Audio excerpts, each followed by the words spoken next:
If you're into gardens or outdoor rooms, you know boxwoods can be a fundamental part of a garden, but they're having big problems. Let me show you what I mean. Let me show you a crying shame. Take a look at this boxwood. This plant is suffering from boxwood decline syndrome, where entire hemispheres of the boxwood begin to turn sort of a drab olive color, a golden color, and then eventually brown, and they die out.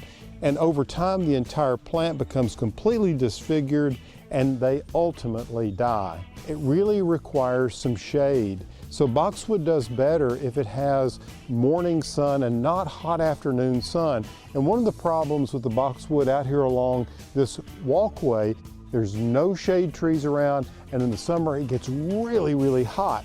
Now there are other species of boxwoods like Buxus microphylla, which is an Asian variety, and I want to show you that because we need to contrast them, and then I want to show you what the botanists have been up to help solve the problem. So come on.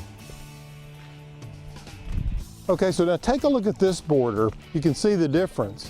It gets a lot of sun. Granted, there's some magnolia shade here and so forth, but just look at the difference. This is the boxwood we just looked at. This is Buxus sempervirens. And then this is the Korean boxwood, and you can see the difference. This has a more ovate, mouse-eared shaped leaf here, and this one has a more pointed leaf here. This plant actually grows faster than the sempervirens, and as you can see, like the sempervirens, it can be clipped and shaped in just about any form you like.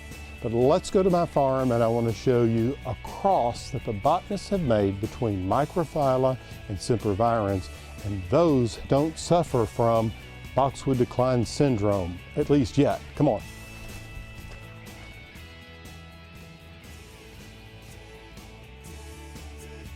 So take a look at this hedge. These were planted as 3-gallon plants 4 years ago, and they've knitted together beautifully.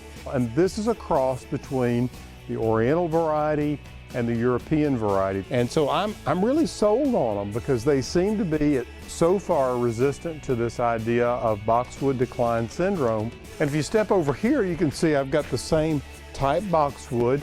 These have been in containers for 3 years and they're doing really well. I think it's a great look if you're in a part of the country that can grow boxwood outdoors like this. They're great winter accents, excellent plants for creating bones for gardens, and I hope these tips on boxwoods have been helpful to you, and make sure you subscribe to ehowhome.